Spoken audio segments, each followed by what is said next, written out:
먼 바다를 항해하는 선박의 1등 항해사가 항해 일지에 2등 항해사가 술을 마셨다고 기록했습니다. 2등 항해사가 그 사실을 알고 제발 지워달라고 부탁했지만 모든 것을 사실대로 기록해야 한다고 하며 기록을 남겨뒀습니다. 다음날 2등 항해사가 일지를 쓰며 오늘은 1등 항해사가 술을 마시지 않았다고 기록했습니다. 당황한 1등 항해사가 기록을 수정해달라고 하자 2등 항해사는 사실대로 썼다고 하며 수정하지 않았습니다. 성경에는 예수께서 웃으셨다는 기록은 없지만 요한복음 11장 35절에 예수께서 눈물을 흘리시더라고 기록되었습니다. 예수님은 항상 명랑하고 웃는 분이셨음을 알 수 있는 대목입니다. 그리스도인들의 표정은 믿음으로 인한 소망과 죄의 용서로 인한 행복과 이웃 사랑으로 넘치는 따뜻한 미소로 충만해야 합니다. 부활하신 예수께서는 여러 번 제자들에게 보이셨습니다.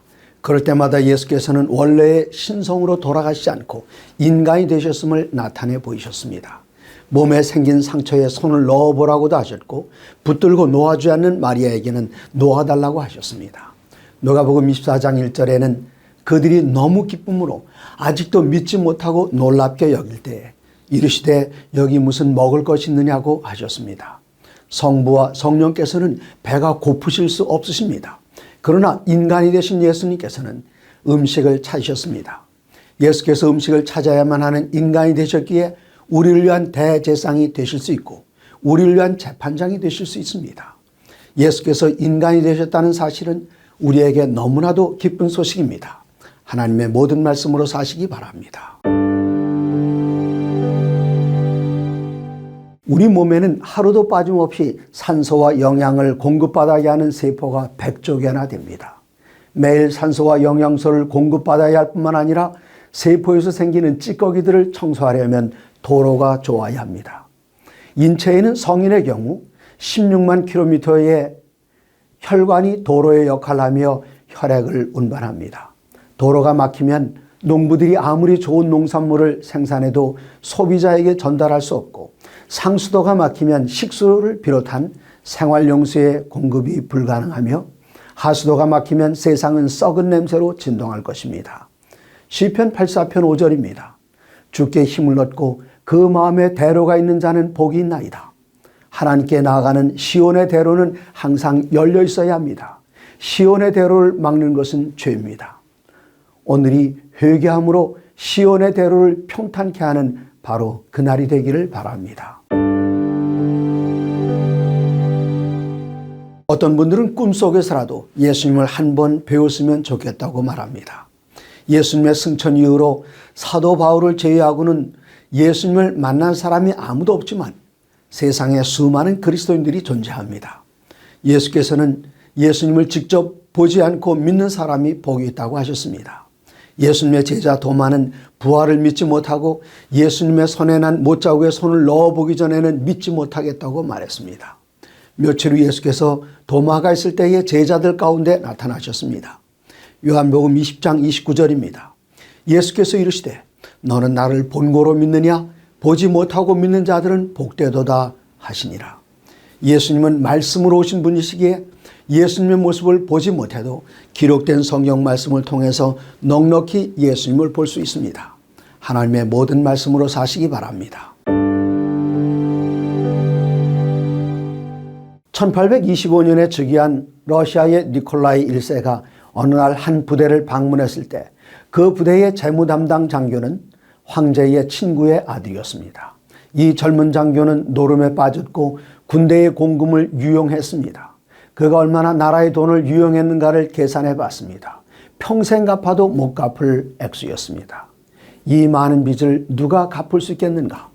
그리고는 총을 들어 자살을 기도하려는 순간 깜빡 잠이 들었고 그때 황제가 그의 사무실에 들어왔습니다. 상황을 알아차린 황제는 패를 들어 내가 갚겠노라 니콜라이 1세 러시아 황제라고 서명하고 방을 빠져나왔습니다. 디모데전서 2장 6절입니다. 그가 모든 사람을 위하여 자기를 대속물로 주셨으니 기약이 이르러 주신 증거니라. 우리의 죄는 만왕의 왕 예수께서 갚으셨습니다. 예수님의 보혈 속에 희망이 있습니다. 만나면 반가우면서도 부담스러운 사람이 있습니다. 관계로 따지면 만나서 정말 반가운 사이지만 뜻하지 않게 상대방을 실망시킨 일이 있었다면 더욱 그렇습니다. 베드로가 그랬습니다. 그렇게도 예수님을 보고 싶었지만 3번씩이나 예수님의 면전에서 예수님을 부인했었습니다. 부활하신 후 고기를 잡고 있던 베드로를 찾아오신 예수께서는 제자들이 있는 자리에서 3번씩이나 같은 질문으로 질문하셨습니다. 요한복음 21장 17절입니다. 3번째 이르시되 요한의 아들 시몬아 내가 나를 사랑하느냐?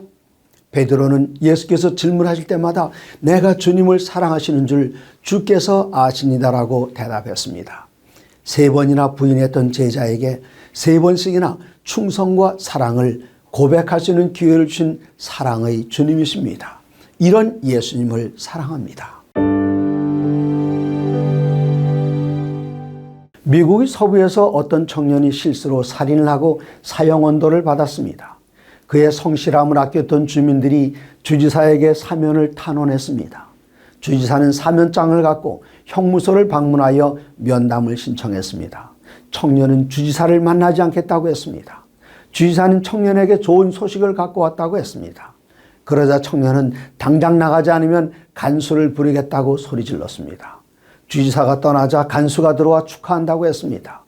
상황을 파악한 청년이 주지사에게 탄원했지만 주지사는 더 이상 관심이 없다고 했습니다. 이 청년은 자신의 죄 때문에 죽는 것이 아니라 사면을 거절했기 때문에 죽었습니다. 예레미야 6장 19절입니다.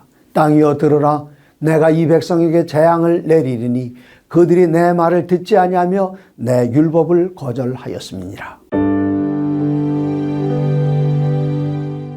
타이타닉호에 탑승한 미국 메이시즈 백화점의 창업자 슈트라우스는 당시 세계의 2번째로 큰 부자였습니다. 배가 침몰될 때 아무리 설득해도 그의 아내 로잘리를 구명정에 태우지 못했습니다. 로잘리는 세상 어디든지 함께 갈 것이라며 남편을 남겨두고 배에 오르는 것을 완강히 거부했습니다.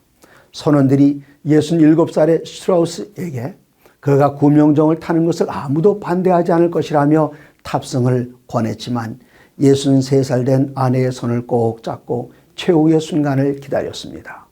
뉴욕 브롱스에 있는 슈트라우스 부부를 기리는 기념비에는 바닷물로 침몰시킬 수 없었던 사랑이라고 적혀 있습니다. 마태복음 17장 40절에서 군중들은 예수님에게 내가 만일 하나님의 아들이거든 자기를 구원하고 십자가에서 내려오라고 부르짖었지만 우리의 구원을 위해 절대로 내려오지 않으셨습니다.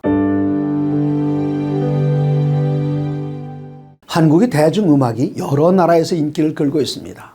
가수들이 한국어로 노래를 부르는데 외국인 청중들은 의미도 모르면서도 열심히 따라 부릅니다.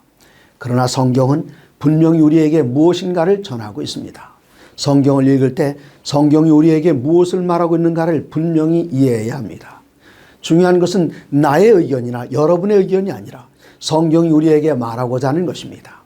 계시록 1장 1절에는 예수 그리스도의 계시라고 기록됐습니다.